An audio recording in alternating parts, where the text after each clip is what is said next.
안녕하세요. 공동 성서 일과를 따르면 오늘 찰스 집사님이 설교한 것처럼 마가복음 7장을 읽게 되어 있습니다. 근데 이 구절에 대해서는 제가 3년 전에 세길교회 이야기 1, 2, 3 이렇게 3부작으로 3주에 걸쳐서 설교한 바가 있기 때문에 오늘은 색다른 주제를 골랐습니다. 달란트 비유. 이 비유는 마태복음과 누가복음에 공히 나타나 있습니다. 근데 그 두 본문 사이에서는 약간의 차이를 보이기도 합니다. 오늘은 우리들이 보다 잘 알고 있는 마태복음 25장에 있는 달란트 비유를 가지고 말씀을 나눠보려고 합니다. 그동안 신문지상을 통해서 개신교인의 숫자가 날로 급속히 감소하고 있다는 사실을 여러 번 지적하고 있습니다. 우리 교회에서도 목사님들이 몇 차례 설교를 통해서 언급한 바가 있기도 합니다. 사람들은 교인들 숫자가 감소하는 이유가 왜 그럴까? 보수 교회일수록 요즘 그리스도인들이 기도 생활을 게을리해서 그렇다. 성령 충만을 받지 못해서 그렇다. 이렇게 원인을 바깥에서 찾고 있습니다. 어떤 이들은 교회의 성장이 멈춘 이유가 교회의 자유주의 신학이 스며들었기 때문이다. 그렇게 생각도 합니다. 이에 대해 일부 혹은 외부 사람들은 크리스찬들의 말과 생각이 말이 안 되기 때문에 비상식적이기 때문에 외부 사람들에게 전달이 안 되고 그래서 전도가 안 되는 결과라 그렇게 말합니다. 특별히 안티 기독교인들 생각에는 개신교의 그 어떤 기복 신앙적인 요소 그리고 그리스도인들의 그 생각하기를 멈춘 그런 신앙 태도를 비난하기도 합니다. 이렇게 여러 가지 이유를 들어서 말하고 있지만은 크게 보면은 두 가지로 축약을 할 수 있다고 봅니다. 그 이유를 바깥에서 찾느냐 혹은 그 이유를 안에서 찾느냐 그것입니다. 그리고 만일 문제가 바깥에 있다면은 그것은 내가 어찌할 수가 없습니다. 예전에도 못했고 지금도 못하는 겁니다. 내 뜻과 상관없이 이런 문제가 들이닥치기 때문입니다. 근데 문제가 내 안에 있다면 그거는 고칠 수 있습니다. 저는 교회의 문제가 내적인 요소에 의한 것이라고 믿습니다. 이것을 먼저 설명하고 본문으로 들어가려고 합니다. 오늘날 교인 숫자가 감소하는 원인은 대부분 교회가 내거는 가치관, 복음이 세상의 가치관, 세상의 복음과 별반 차이가 없기 때문입니다. 이게 교회 성장과 무슨 관련이 있나 궁금하시죠? 소비자 입장에서 볼 때 똑같은 상품이라면은 값싸고 손쉬운 방법으로 물건을 찾게 마련입니다. 요즘 인터넷 쇼핑이 느는 이유가 같은 물건을 싼 값에 살 수 있을 뿐만 아니라 집에 앉아서 물건을 받아볼 수 있기 때문입니다. 굳이 트래픽을 뚫고서 매장에 가고 이렇게 기다란 줄을 서가지고 차례를 기다릴 필요도 없습니다. 물건이 궁금하면 매장에 가서 물건을 확인하고 그리고 집에 와서 인터넷으로 오더하면 됩니다. 1970년대에 한국의 교회가 수적으로 엄청 늘었죠. 왜 그랬을까?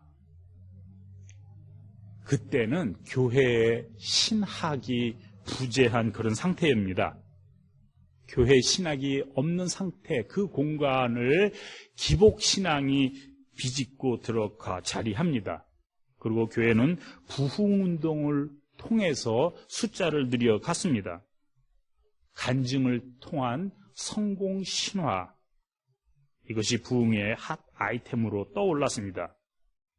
여기에 하면 된다는 적극적인 사고방식이 교회를 이끌었고 또 목적이 이끄는 삶과 같은 뚜렷한 목표 의식만 있으면은 성공한다고 주장을 했습니다. 전혀 틀린 말도 아닙니다. 이것은 교회 성장을 심리학적으로, 사회학적으로 분석한 결과인데, 이렇게 적극적인 사고방식, 그리고 긍정적인 생활 태도가 그렇지 못한 사람과 비교해 보면은 결과에 있어서 큰 차이를 가져옵니다.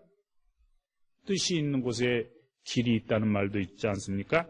하고자 노력하는 사람에게 성공의 기회가 더 많이 생기게 마련입니다. 문제는 7, 80년도에 한국교회가 당면했던 그 문제와 지금 2021세기를 사는 오늘날 한국교회가 당면한 문제가 다르다는 데에 있습니다. 예전에는 70년대에는 경제적으로 어려운 시기였고 정치적으로 힘든 상황에서 살았습니다. 거기서 벗어나는 것이 대부분 사람들의 꿈이고 희망이고 당면한 문제였습니다. 의식주 해결이 보다 절실한 그런 상황이었습니다. 당시에는 교회가 신학적인 문제로 고민할 그럴 겨를이 없습니다. 청계천 빈민가 사람들에게 어떻게 해서든지 오늘을 살아남고 생존의 기회를 주는 것이 교회가 당면한 문제였습니다. 그런데 지금은 그런 경제적인 빈곤이나 정치적인 압박, 그런 쪽에서는 그래도 벗어났다고 봅니다. 오늘날 우리가 가진 문제는 오히려 더 영적인 그런 빈곤이 문제입니다. 이러는 가운데 유수한 신학자들이 예전에는 소수 목회 지망생을 위해서 신학을 가르쳤습니다. 그런데 그것이 다행인지 불행인지는 모르지만 목회자들이 더 이상 신학교에 들어오지 않음에 따라서 이 사람들이 자신의 아는 그런 신학적인 지식과 고민을 세상 사람들과 함께, 일반인들과 함께 나누게 되었습니다. 비로소 신학자들이 교회 문제를 파고 들기 시작했습니다. 이제는 누구든지 관심만 있으면 웬만한 신학 서적을 아마존이나 인터넷 서점을 통해서 구입할 수 있습니다. 그래서 사람들의 생각이 깨고 의식 수준이 높아지고 질문의 형태가 달라졌습니다. 예전에는 교회가 어떻게 하면 의식주와 같은 기본적인 인간의 어떤 기본적인 보장과 생존권 보장의 문제를 놓고서 씨름했습니다. 그런데 지금은 교회 신학의 부재 혹은 말도 안 되는 그런 신학적인 교회가 내거는 신학적인 이해에 대해서 사람들이 불편해하고 질문을 던집니다. 오늘날 교인의 숫자가 감소하는 진짜 이유는 이런 세상으로부터 오는 질문 자체를 교회가 무시하기 때문에 생기는 결과입니다. 이 점을 교회가 직시를 해야 합니다. 교회가 세상의 복음을 일확천금, 성공신화를 똑같이 설파할 수는 없는 것입니다. 교회는 처음부터 세상의 복음과 차별되는 하나님의 복음을 말해왔기 때문입니다. 그 차이가 무엇일까? 우리는 각각 개인이 가진 독특한 점을 살려야만 합니다. 그래서 한 개인으로서 가치가 있고 삶의 의미를 찾을 수가 있어야 합니다. 예를 들어 봅니다. 그림을 잘 그리는 사람이 있습니다. 근데 누가 와서 너 이제 그림은 잘 그리니까, 넌 연습 안 해도 잘 그리니까 이제는 피아노 좀 배우지 그러냐. 그래갖고 남은 시간 하기도 싫은 피아노만 죽 때리고 칩니다. 오랜 시간이 지나면은 그래도 어느 정도 피아노는 칠 수 있을지 모르지만은 이 사람이 가진 재능을 10분 활용하지 못한 것은 큰 손실이라고 할 수 있습니다. 우리의 어릴 때 교육이 그랬습니다. 국어와 수학을 동시에 잘해야 했습니다. 부족한 부분을 채우기 위해서 자기가 잘하는 것을 두고 못하는 것에 많은 시간을 할애했습니다. 그 결과 못하는 부분을 다소 잘하게 됐는지는 모릅니다. 그런데 내 장점을 잃어버렸다는 점이 큰 손실입니다.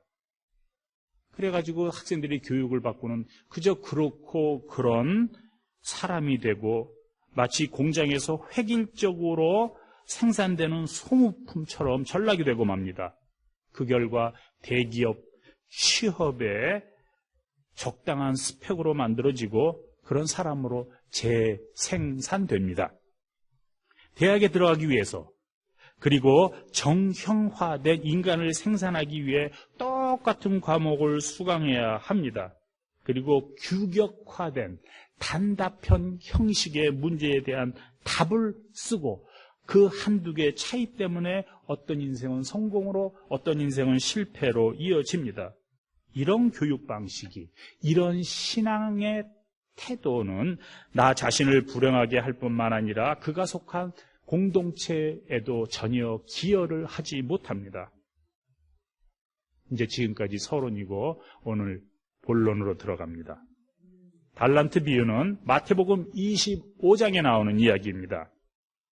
마태복음 25장 바로 전에 24장은 소위 복음서에서 묵시록이라고 하는 마지막 때에 관한 말씀입니다.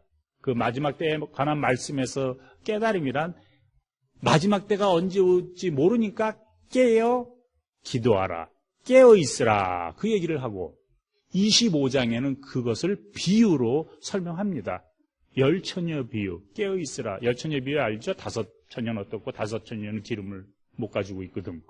그 다음에 달란트 비유, 그 다음에 또 하나 나오는 것이 심판 비유입니다. 예수님이 내가 줄일 때 먹을 것을 줬고 마실 것을 주고 내가 옥에 갇혔을 때 찾아보고 이런 등등 하는 것이 바로 그 비유입니다. 이 비유들의 공통점이란 예수님이 다시 오기까지 교회가 어떻게 살아남고 어떻게 생활해야 되는지에 대한 가르침입니다.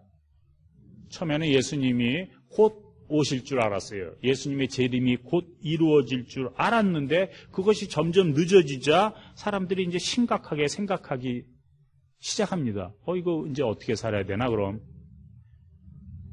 본문에서 주인은 예수님, 그리고 종들은 제자들을 가리킨다고 볼 수 있습니다. 여기서 주인이 오랜 시간 밖에 나갔다 타국에 갔다 왔다는 말은 예수님이 갔다가 아직 오랫동안 오지 않는 그 기다림의 시간을 말한다고도 봅니다. 평행본문이 되는 누가복음 19장 11절에는 이 점을 더욱 분명히 하고 있습니다. 이 비유를 드신 것은 예수님께서 예루살렘에 가까이 이르신 데다가 사람들이 하느님의 나라가 당장에 나타날 줄로 생각하고 있었기 때문이다. 사람들이 하나님의 나라가 당장에 이루어질 줄로 생각했는데 이루어지지 않으니까 이를 어떡하나. 그래서 이 비유가 나왔다는 얘기입니다. 오늘 마태복음 본문에 따르면 세 사람에게 각각 달란트를 맡깁니다. 한 사람에게는 5달란트를, 다른 사람에게는 2달란트를, 그리고 또 한 사람에게는 1달란트를 맡깁니다. 달란트, 탈란톤, 헬라어지요. 영어로 탤런트, 재능이라고도 번역이 될 수 있습니다. 근데 이 탈란톤, 이거는 헬라어로 화폐 단위인데 약 6천 데나리온에 해당하는 화폐 단위입니다. 그럼 심심한데 계산 좀 한번 해볼까요? 한 데나리온은 평균 노동자가 하루 버는 양입니다. 1년이 365일이지만 맨날 일 안 하죠. 일주일에 하루는 안식일이라고 놓잖아요. 그럼 6 곱하기 50주 정도 하면 한 300일 정도 돼요. 그러면은 보통 한 사람이 1년 버는 수입이 300데나리온이고 6,000데나리온이라 그러면 약 20년 가까이 일해야 버는 양입니다. 당시에 사람들 평균 수명이 한 3, 40대였다고 그래요. 8살, 9살 돼갖고 나가서 그냥 노동을 칠 수는 없으니까 그래도 10대살은 되고 아니면 20살 가까이 노동 치기 시작한다 그러면 그저 죽을 때까지 해도 한 20년 일하는 거예요. 뭐냐? 평생 일할 만한 그런 돈이고 그런 재능입니다. 사람에게 재능이 하나씩 딱 주어졌는데 그걸로 평생 먹고 살 수 있는 그런 재능입니다. 여기에 해석상의 문제가 있습니다. 물론 문제는 본문에 있는 게 아니라 우리들에게 있겠죠. 먼저 질문. 왜 재능의 차이가 날까? 왜 쟤는 5개 주고 나는 2개 주고? 에이씨, 안 쓰고 말지. 누가복음에는 10사람에게 10문화를 줬다고 그랬어요. 한 사람이 하나씩 돌아간 거죠. 같은 양의 돈을 받습니다. 근데 마태복음에는 처음부터 투자 자본에 차이가 있어요. 5달란트를 주고, 2달란트 주고, 1달란트 주고. 비즈니스 해보신 분들은 알겠지만은 자본이 많으면은 실패할 확률이 적어요. 그리고 좀 더 쉽게 많이 벌지요. 성공 확률이 높습니다. 우리는 이 불공평한 달란트 분배에 대해서 불평하기 쉽습니다. 달란트를 돈이라는 어떤 하나의 메저먼트로 이해하기 때문에 그렇습니다. 두 번째 해석학적 문제는 꼭 이윤을 남겨야 하나? 세상의 경제 원리에 따르면 그렇습니다. 경제 활동이라는 것이 이윤을 추구합니다. 남기지 못하면 안 되겠죠. 특별히 오늘 마태복음 25절 이후에 보면은 1달란트 맡긴 사람이 땅에다 묻어놓고 난 다음에 예수님한테, 주인님한테 와서 당신이 맡긴 거 도로 준다고 그러죠. 그러니까 그 주인이 하는 말이 그랬습니다. 가서 은행에 집어넣고 이자라도 땡겨왔어야 되지 않냐. 달러 이자라도 가져왔어야지. 돈놀이, 이자놀이라도 했어야 마땅하지 않냐? 이런 말이 꼭 경제 원리에 따라 이윤을 추구하는 것처럼 들리기 쉽습니다. 더 기막힌 사실은 그 1달란트 가지고 온 사람 것을 뺏어가지고 10달란트 가진 사람, 5달란트로 5달란트 남긴 그 사람한테 가서 마저 줘라 그래요. 그야말로 부익부 빈익빈, 부자는 더 부자내고 가난한 사람은 더 가난하게 되는 이런 어떤 대기업의 활성화, 이런 경제 논리를 인정하고 있는 것처럼 들립니다. 그런 지배체제의 구조를 확인하는 것처럼 들립니다. 근데 이보다 본문에는 안 나오지만은 더 끔찍한 것을 상상해 볼 수도 있습니다. 만일 원금을 까먹었으면 어떨까? 아니, 이렇게 그냥 한 달란트 받아갖고 숨겼다가 그대로 갖다 주는 사람한테도 난리를 치는 판국에 원금까지 까먹으면 이거 그야말로 작살이 나는 거 아닌가? 근데 우리 지금 여기 앉아 계시는 사람들 가운데 원금 까먹은 사람들 많을 거예요. 야, 그럼 이들은 모두 실패자들인가? 가뜩이나 원금도 까먹고 이 세상에서 고생 직사게 하고 하루하루를 그냥 조바시면서 사는데, 그 죽고 난 다음에 오는 새 세상에서는 벌까지 받아야 된다니까. 참 이거 거시기한 해석이다. 그래서 우리는 그런 해석이 싫어서 다시 해석을 합니다. 우선 달란트는 모든 사람들에게 주어졌습니다. 우리가 비유해서 5달란트, 2달란트, 1달란트 이거를 갖다 양으로 생각하려고 그러니까 그런데 탤런트, 재능, 특기, 취미 이런 거는 각각 다릅니다. 달란트가 양이 아니라 질, 그런 문제입니다. 건강도 달란트고 지혜도 달란트고 다양한 방법으로 달란트가 나타납니다. 사람마다 다르게 나타납니다. 그리고 또 판단 기준도 생각해 봐야 됩니다. 남겼냐?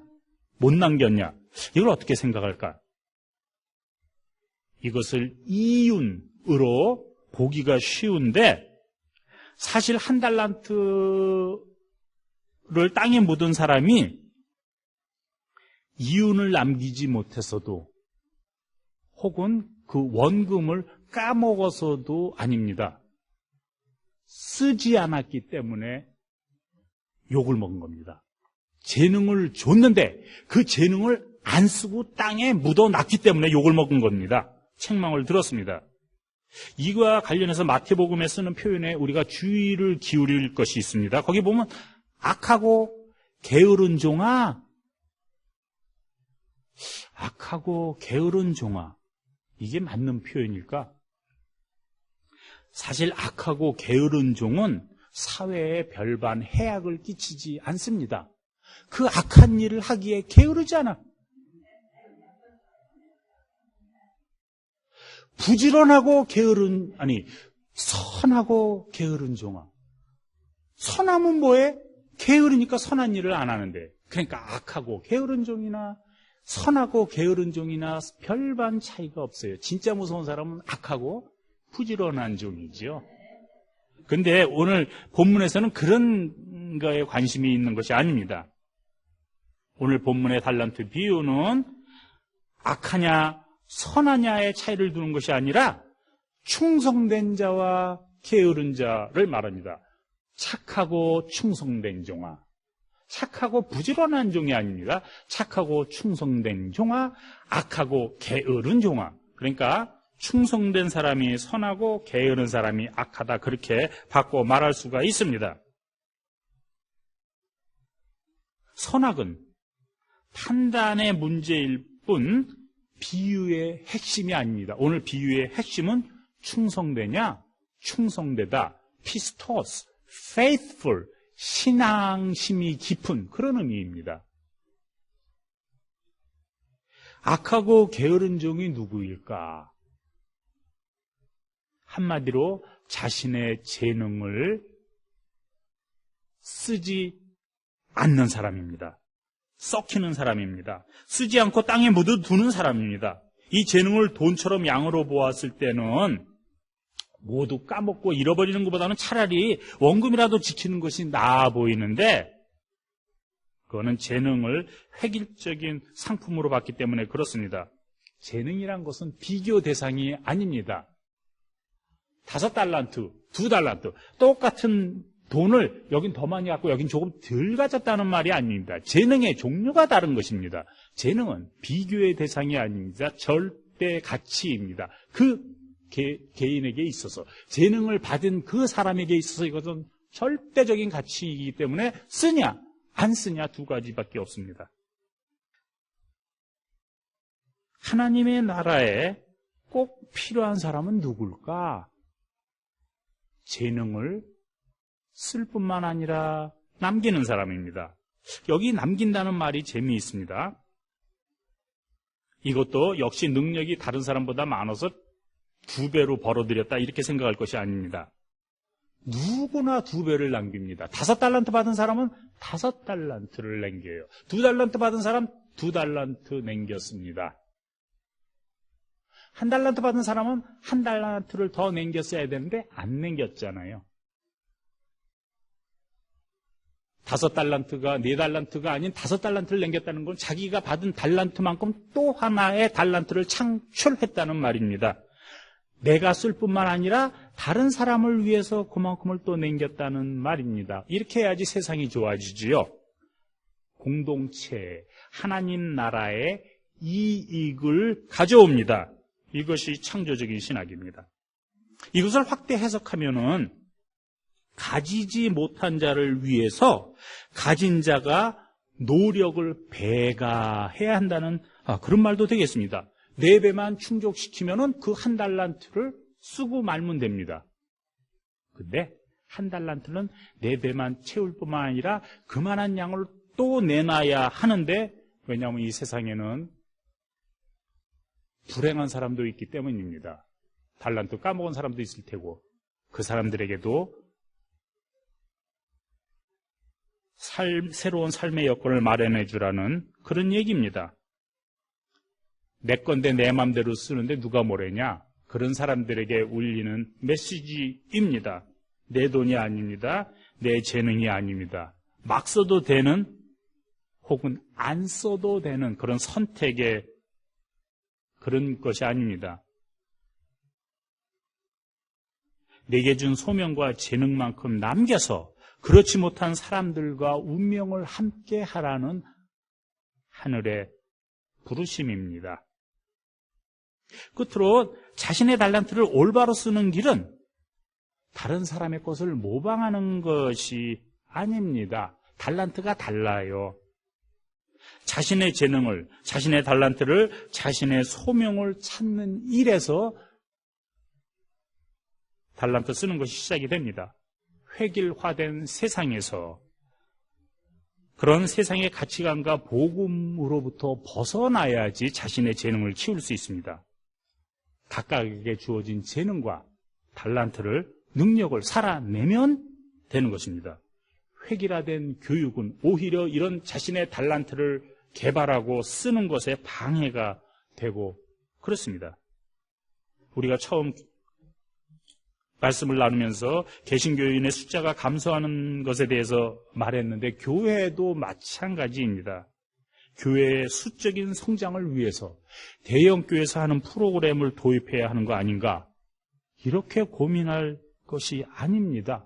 오히려 내가 우리 교회가 왜 존재해야 하나? 우리가 받은 달란트는 무엇인가? 이것을 우리가 숨기고 땅에 묻어두고 안 쓰는 것은 아닌가? 이것을 반성해 봐야 합니다.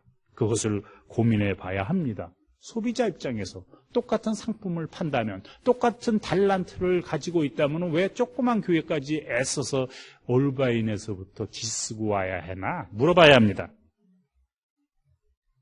교인들 숫자에 연연해 하는 것은 대기업을 육성하는 것과 같습니다.